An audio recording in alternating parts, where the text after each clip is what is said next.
Israel సైన్యం అంటే జీవము గల దేవుణ్ణి కలిగి ఉన్నటువంటి, చుట్టుపక్కల 10 ఉన్నాయంట శత్రు రాజ్యాలు.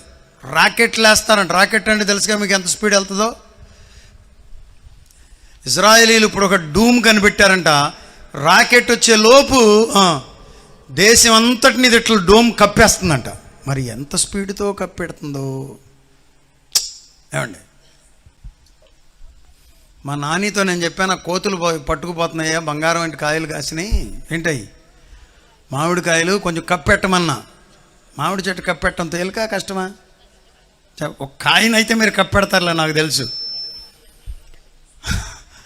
చెట్టు అంతటిని కప్పెట్టాలంటే పెద్ద వల కావాలి. మళ్ళీ పరద అయితే చెట్టు గుడ్డాడు. ఇజ్రాయేల్ దేశాన్ని అట్లా కప్పిపెట్టేటటువంటి డోమ్స్ను కనుగొన్నారంట. మామూలు ఏంటి వాళ్ళు.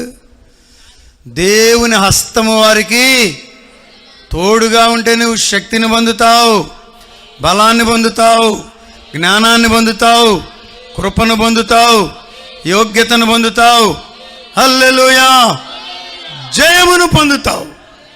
ఆమేన్.